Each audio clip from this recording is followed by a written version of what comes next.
Good morning everyone. Welcome back all of you. आप सबों का हार्दिक स्वागत है इस यूट्यूब चैनल में, जहां पर मैं एक लंबी सीरीज प्रारंभ कर चुका हूं। पिछले कई वीडियोस मैंने अपलोड किए हैं और प्रति वीडियो में मैंने एक विशेष टॉपिक पर डिटेल से उसका जिक्र किया है और ये सीरीज लंबी चलेगी। लगभग 25 से 30 प्रश्न ऐसे होंगे जिसका संक्षिप्त और बेहतरीन सारांश बताया जाएगा। ये प्रश्न जनरल अवेयरनेसेस के दृष्टिकोण से महत्वपूर्ण तो है ही, साथ ही साथ आपके व्यक्तिगत जीवन और साथ ही साथ आपके पर्सनैलिटी को भी प्रभावित करेगा। आंसर राइटिंग के लिए काफी मददगार साबित हो सकता है और ये सामाजिक मुद्दे से जुड़ा हुआ होगा। कुछ ऐसे डिस्प्यूटेड मामले जो हमारे पूरे समाज, पूरे देश को प्रभावित करता है और एक तरह से विशेष वर्ग को भी प्रभावित करता है। तो वीडियो में आज का जो टॉपिक होगा वो होगा धार्मिक स्वतंत्रता और महिलाओं के साथ जो भेदभाव होता है उस पर होगा, और इसको मैं सबरीमाला केस से जोड़ूंगा। उसके साथ मैं दिखाऊंगा कि किस प्रकार से सबरीमाला केस हो या फिर पारसी टेम्पल में महिलाओं के प्रवेश पर वर्जित हो या खतना हो या हलाला हो, इस प्रकार की जो तमाम जो रूढ़िगत प्रथाएं जो वर्तमान समय में भी प्रचलित है, जो किसी खास वर्ग को भारी नुकसान पहुंचा रहा है और किस प्रकार से वो हमारे संवैधानिक अधिकारों का घोर उल्लंघन कर रहा है, उसे मैं स्पष्ट करूंगा और साथ ही इसका एक बेहतरीन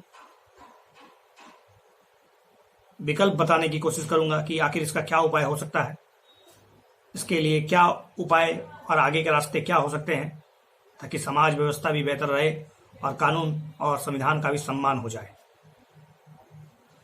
Sabarimala case is not a new case, ये कोई नया केस नहीं है, लेकिन फिर भी वर्तमान समय में काफी चर्चा में रहता है, इसलिए इस पर विषय को डिस्कस किया जाएगा। चलिए देखिए, केरल में सबरीमाला मंदिर सदियों पुरानी है, जिसके अनुसार एक प्रथा है कि 10 से 50 वर्ष की जो महिलाएं हैं उसे मंदिर में प्रवेश करने से रोक दिया जाएगा और इसी के खिलाफ एक याचिका दायर कर दी गई सुप्रीम कोर्ट में और सुप्रीम कोर्ट में एक स्पष्ट निर्णय भी आया। दीपक मिश्रा, चीफ मुख्य न्यायाधीश श्री दीपक मिश्रा जी के अध्यक्षता में एक संवैधानिक पीठ का गठन किया गया था और उसने कहा और पाया कि प्रार्थना का अधिकार एक संवैधानिक अधिकार है और यह कानूनों पर निर्भर नहीं है।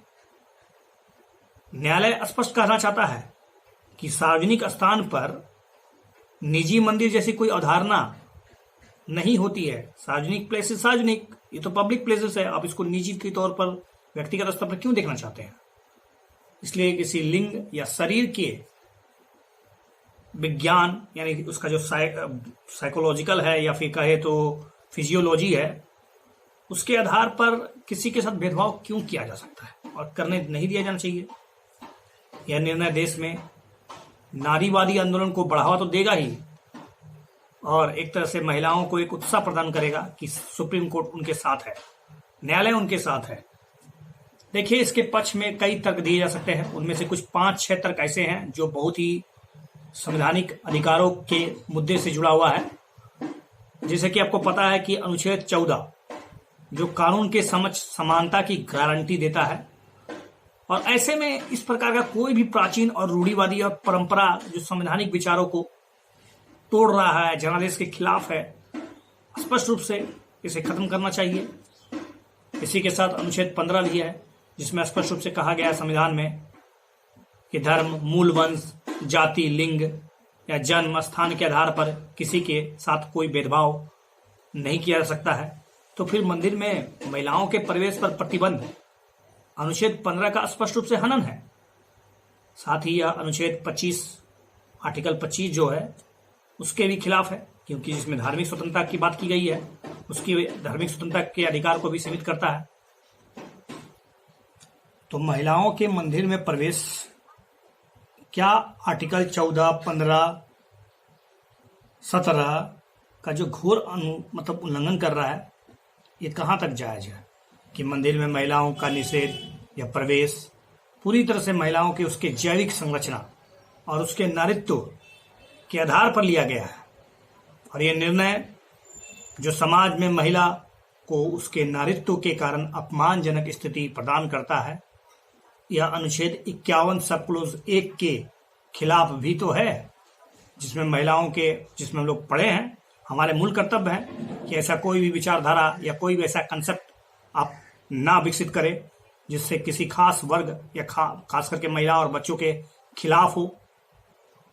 अनुच्छेद 26 के तहत धार्मिक अधिकारियों को धर्म से संबंधित जो अधिकार दिए गए हैं, जिसमें मंदिर का प्रबंधन हो, मैनेजमेंट हो, उसके तहत मंदिर में महिलाओं के प्रवेश पर रोक लगाना अनुच्छेद 25 सब क्लोज 1 के तहत प्रदत्त महिलाओं के जो व्यक्तिगत धार्मिक अधिकार है उसका उल्लंघन कर रहा है या नहीं कर रहा है। अर्थात आर्टिकल 25 सब क्लोज 1 और आर्टिकल 26 सब क्लोज 1 आपस में कंट्रोडिक्ट है एक दूसरे के, जहां एक तरफ आप व्यक्तिगत स्वतंत्रता की बात कर रहे हैं, धार्मिक स्वतंत्रता की, और दूसरी तरफ प्रबंधक का मैनेजमेंट करने का जो अधिकार है। तो किसे आखिर प्रमुखता दिया जाए? That's very important from this judgement. इसलिए धार्मिक अधिकारों की स्वायत्तता का तर्क यहां पर तो समाप्त हो जाएगा, इसलिए आपको सोचना पड़ेगा। अनुच्छेद 25 के सब क्लोज 2 में, सब क्लोज बी में कहा गया है कि राज्य को सामाजिक कल्याण और सुधार के लिए या हिंदुओं की धार्मिक संस्थाओं के हिंदुओं को सभी वर्ग या अनुभागों को खोलने के लिए, उपबंध करने के लिए उसे एक तरह से सक्षम बनाया जाएगा। ऐसे मामले में राज्य द्वारा संवैधानिक नियमों के फोर्स करने के लिए उचित कानून बनाना चाहिए। निश्चित आयु वर्ग की महिलाओं को मंदिर में प्रवेश न करने देना, अनुच्छेद 17 जो अस्पृश्यता से जुड़ा हुआ है, मौलिक अधिकारों का उल्लंघन करता है।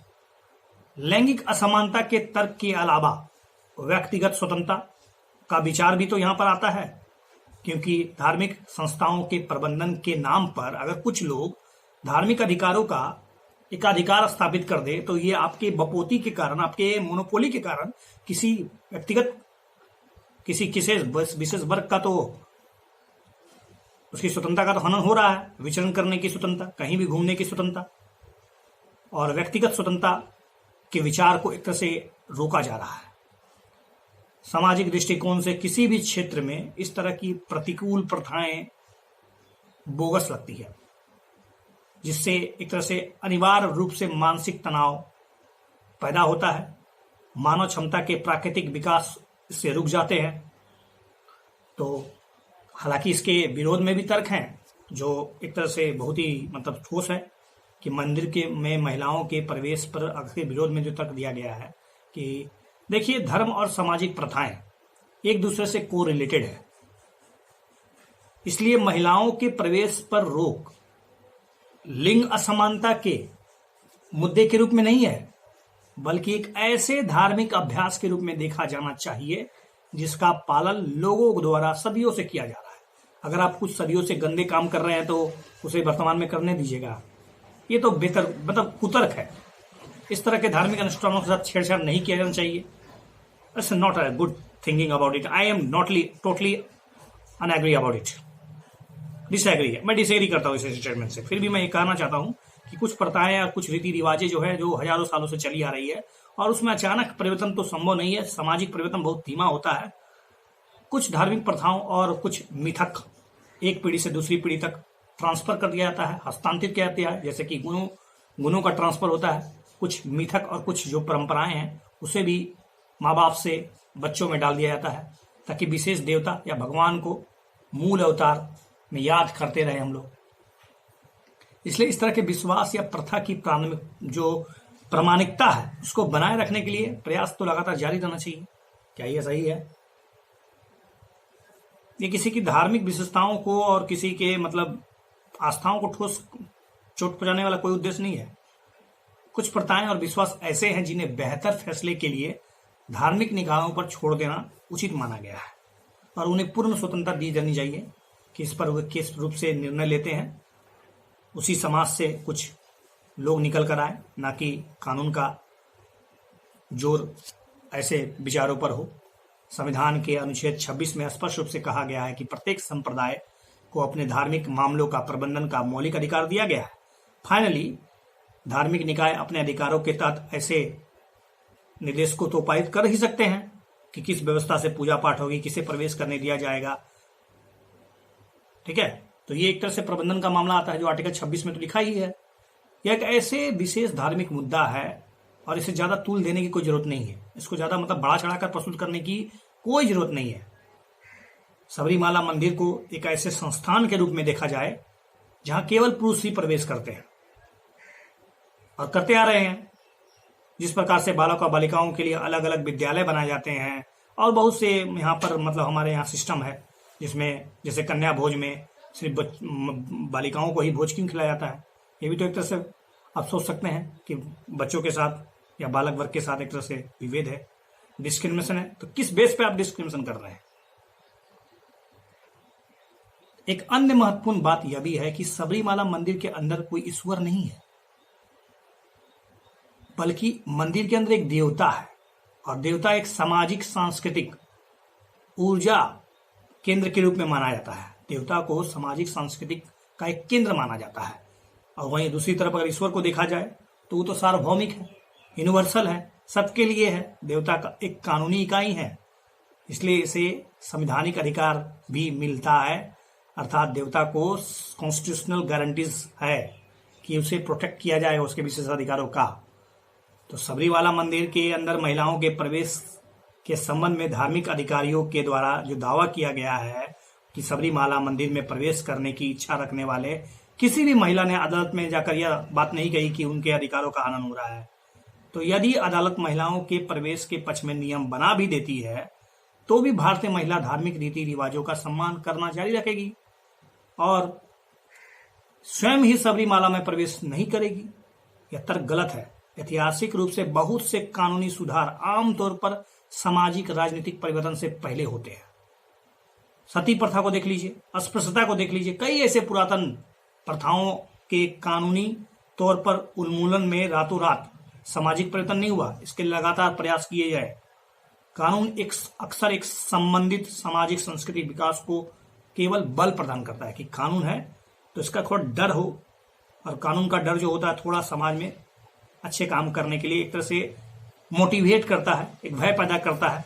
मासिक धर्म के आधार पर महिलाओं के साथ भेदभाव करना ना करना केवल अवैज्ञानिक सोच है, बल्कि विशेष रूप से अपमानजनक भी है। इस प्राकृतिक प्रक्रिया से जुड़ा सामाजिक कलंक धार्मिक प्राधिकरण द्वारा या धार्मिक अथॉरिटी द्वारा आध्यात्मिक प्रतिबंधों के बहाने अंतर स्थापित और समेकित है, इंटीग्रेटेड किया गया इसको। 21वीं सदी में ऐसी प्रथाओं और ऐसे प्रवृत्तियों को किसी भी प्रकार से अनुमति नहीं दी जा सकती है। बहुत बड़े स्तर पर विभिन्न सामाजिक और राजनीतिक समूहों द्वारा धार्मिक भेदभाव का अभ्यास अभी भी किया जा रहा है। कई मंदिरों में दलितों को प्रवेश करने की अनुमति नहीं दी जाती है, जैसे जगन्नाथ मंदिर है, विदेशियों को और किसी भी अन्य धर्म से जुड़े हुए लोगों को इसमें प्रवेश करने की अनुमति नहीं होती है। इस तरह के भेदभाव व्यापक स्तर पर मौजूद है और बिना कानून के डर से खुलेआम प्रचलन पे है। धड़ल्ले से इसका मतलब एक तरह से संवैधानिक अधिकारों का घोर उल्लंघन होता है। सबरीमाला मंदिर मामले में एक अनुकूल निर्णय इस तरह के जो अन्य मुद्दे हैं उस पर एक तरह से न्यायिक मतलब एक तरह से विवेचना खोलने के लिए एक तरह से दरवाजा खोल दिया है। तो हम स्पष्ट रूप से कह सकते हैं कि सबसे पहले सबसे इंपॉर्टेंट बात यह है कि मंदिर में प्रवेश करने का मुद्दा पुराने मिथकों और मान्यताओं की सहभागिता और ऐसी प्रथाओं के उन्मूलन जो विकासशील समय के साथ सामंजस्यपूर्ण नहीं है, तालमेल नहीं बैठा पा रहे हैं, उनके बीच एक बहस तो होगा ही। चूंकि सर्वोच्च न्यायालय इस मुद्दे में अंतिम मतलब एक तरह से आर्बिट्रेटर है, मध्यस्थ है, इसलिए इसी मुद्दे को सौहार्दपूर्ण ढंग से सुलझाना चाहिए। लिंग और शरीर विज्ञान के आधार पर महिलाओं के साथ भेदभाव जो किया जा रहा है वो पूरी तरह से अस्वीकार है, घृणास्पद है और समतावादी समाज में इसका कोई भी जगह नहीं हो सकता है। बिल्कुल फाइनली हम लोग कह सकते हैं कि वर्तमान समय में बहुत से ऐसे लैंगिक भेदभाव किसी धर्म को लेकर, किसी विशेष प्रकार के रूढ़िवादी सोच को लेकर लगातार 7 ऐसे इम्पोर्टेंस अभी मतलब एक तरह से कहें तो केस जो सुप्रीम कोर्ट में पेंडिंग है, जिस पर ओवरऑल एक विचार और एक नया कंसेंसस डेवलप होकर आने वाला है। इस पर सुप्रीम कोर्ट क्या निर्णय देती है देखा जाएगा।